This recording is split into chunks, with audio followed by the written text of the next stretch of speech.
until a couple of years ago, I had a usual urban lawn, but I'm an ecologist, and I decided that I could naturalize my wee bit of urban property. And behind me, you see part of the result. It's a patch of urban space that's now dominated by native plants, and I've got a variety of things in there that are appropriate to the site, and they start flowering in May, and one species after another, they cascade right out into the autumn.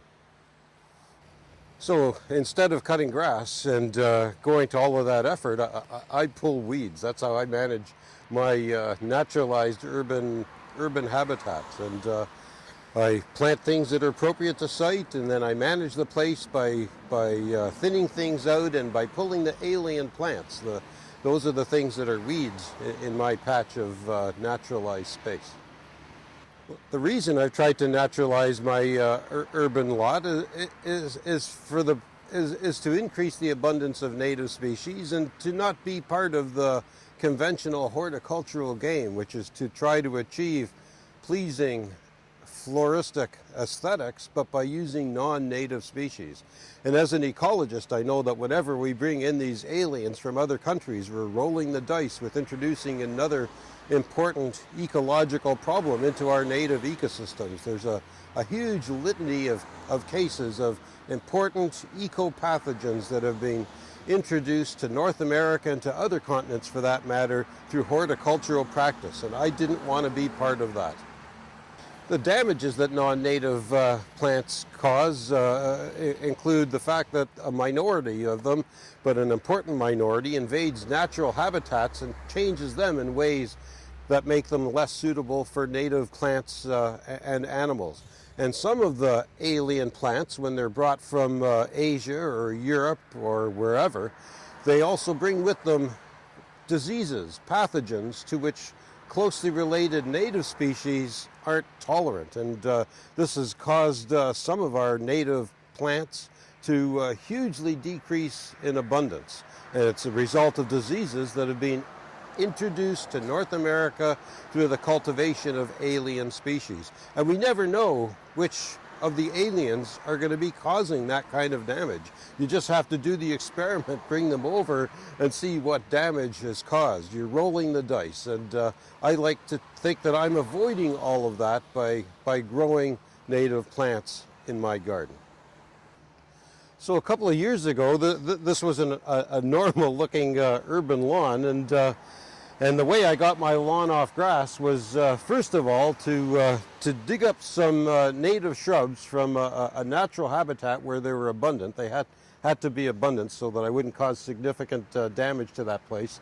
And I dug holes into the lawn and treated the soil a bit to make it more suitable for the species that I was planting. And then I established these shrubs into the lawn, and I gave them 1 to 2 years to establish a decent root system. And then I got rid of the lawn itself by cutting it closely and then overlaying it with wet newspaper, and then covering the newspaper with a layer of bark mulch to about 5 to 10 or so centimeters. And that got rid of all of the grass, more or less. And since then, maintenance of this place involves plucking the alien weeds, and you have to be a bit of a botanist and gain experience to know what's native or not, but it's something that anybody can rather quickly learn, and it's just part of being a naturalist, really.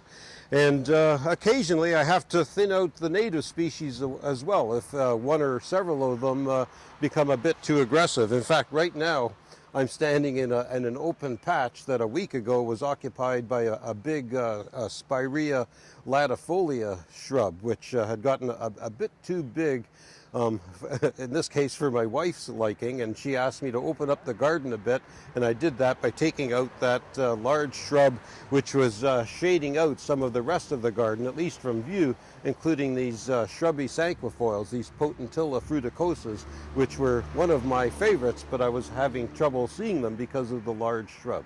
So basically, once you've established this kind of garden, the major kind of maintenance activity is weeding and sometimes thinning out the natives. So I'm an ecologist and I teach classes in environmental ecology at Dalhousie, and one of the key themes in my teaching and in my writing and research is damage that the human economy is causing to native biodiversity. And it was obvious to me that I could repair a little bit of that damage by naturalizing my own, albeit small, urban property, and I've done that, and I've got an interesting little habitat that's going here, but really my small bit doesn't make that much of a difference. For this to really take hold and make a difference in terms of improving ecological conditions, we need a lot of people engaged in native plant gardening. And if we do that, we'll improve ecological conditions, provide more habitat for native species, and that to me is just an inherently good thing to be doing. So my native plant garden is just a little bit of terrain, and I suppose other than being an educational opportunity, it doesn't make that much of a difference, does it? But if large numbers of people were engaged in native plant gardening, that's a way for people to walk the talk, to take direct action on their own property, and to make a difference in terms of improving ecological conditions. So that's a good thing. Why don't we all just do it?